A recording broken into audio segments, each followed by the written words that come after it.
नमस्कार. साम वाहिनीच्या hot seat या कार्यक्रमात मी संजय मिस्किन आपलं स्वागत करतो. मंडळी, लोकसभेच्या निवडणुकीच्या रणधुमाळीनंतर आता विधानसभेचा आखाडा सुरू होत आहे. लोकसभेत आघाडीला जबरदस्त फटका बसलेला असताना विधानसभेत मात्र आघाडीने मोठ्या प्रचाराच्या यंत्रणेनुसार सामोरे जायचे एक पण केलेलं आहे.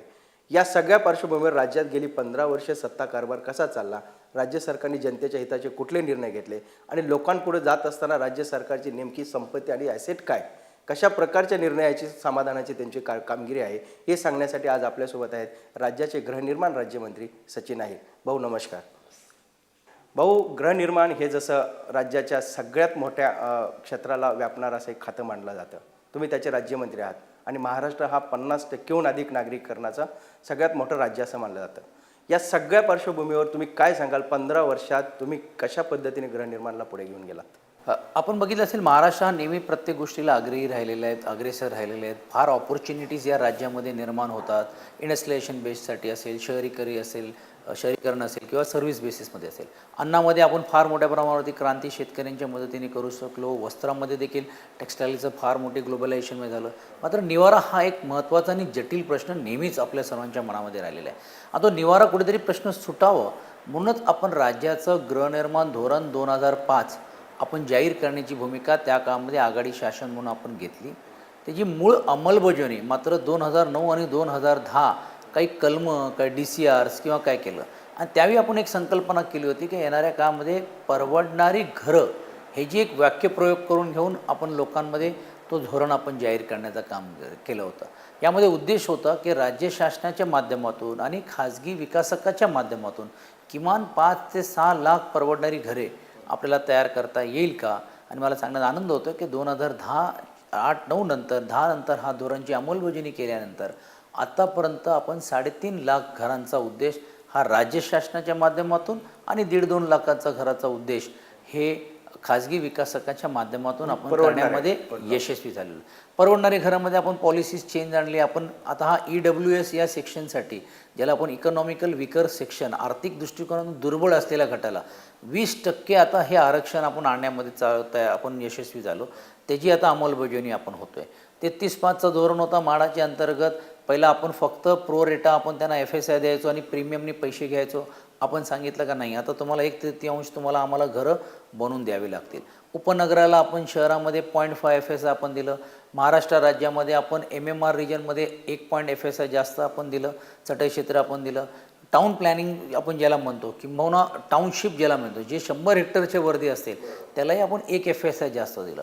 बहु परंतु 50% जशी महानगर महाराष्ट्रात आहेत, शहरं आहेत, तशीच मेट्रोपॉलिटन सिटीची सगळ्यात मोठी जटिल समस्या राहण्यांच्या घरासंदर्भात आहे. मग ठाणे असेल, पुणे असेल, नागपूर असेल, नाशिक असेल, मुंबई असेल.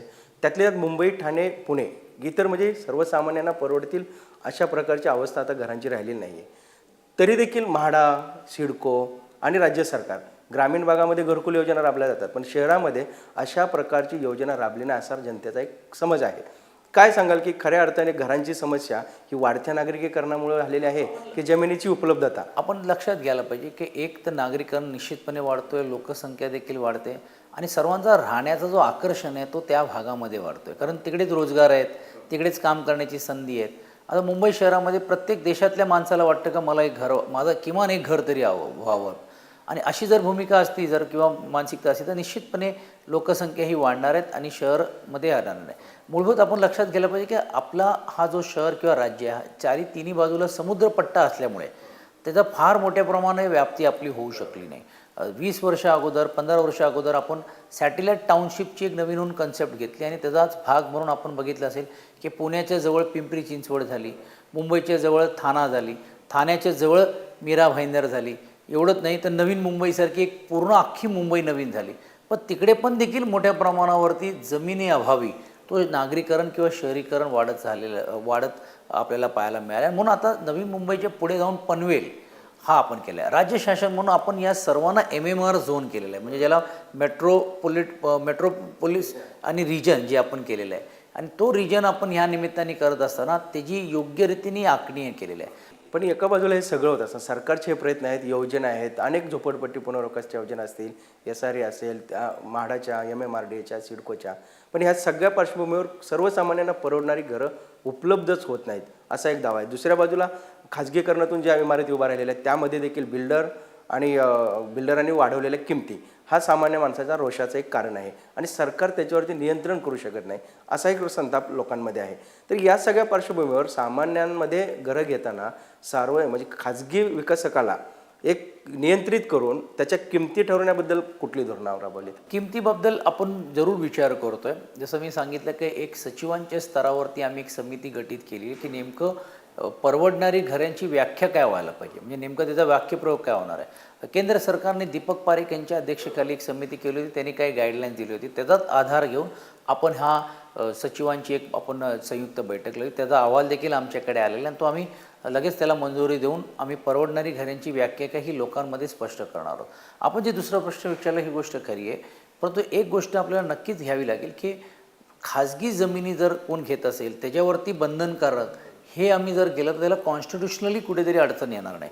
पण एक गोष्ट नक्की आम्ही याच्यामध्ये यशस्वी झालो की ग्राहकांचं पण हिताचं रक्षण करायचं असेल तर कुठेतरी ह्यांना कायद्यामध्ये आपल्याला बांधावं लागणार आहे. आणि म्हणून आपण मोफा कायदा ह्याच्यामध्ये मोठ्या प्रमाणावरती सुधारणा करण्याची भूमिका घेतली. 1963 साली जो कायदा झाला होता त्यानंतर एकही साधी बदल त्या कायद्यामध्ये झाली नव्हती आणि म्हणून कायदा चांगला होता, पण त्या कायद्याला ज्या काही ज्या माध्यमातून काही ज्या गोष्टीचा अंकुश ठेवायचा असेल त्या गोष्टी होत नव्हत्या. आणि म्हणून आता आपण MHA म्हणून महाराष्ट्र हाऊसिंग ॲक्ट 2012 म्हणून कायदा आम्ही मंजूर करण्यामध्ये यशस्वी झालो. राज्यामध्ये पण झालो, केंद्र शासनाकडनं पण आम्ही मंजुरी त्याच्यामध्ये राष्ट्रपती महोदयांची घेतली आणि त्याची अंमलबजावणी आता येणाऱ्या काळामध्ये होणार आहे, की ज्यांच्यावरती ग्राहकांच्या हिताचं रक्षण करत असताना जे विकासकांची जी गुरमी असते. अनेक वेळा विकासक सांगतात की तुम्ही कुठे फसवणूक करतात ते ज्यावेळी दाद मागायला जातं तुम्हाला कुठच्या कायद्याने कारवाई करायचं करा, मी काय कोणाला घाबरत नाही, ही जी मानसिकता होती हे बदलण्यामध्ये आम्ही या ग्राहक संरक्षणाच्या हिताच्या दृष्टिकोनातून आम्ही कायदा आणण्याचं काम आम्ही करतोय. भाऊ, ही चर्चा आपण अशीच सुरू ठेवणार आहेत, पण तात्पुरता घ्यावा छोटासा ब्रेक.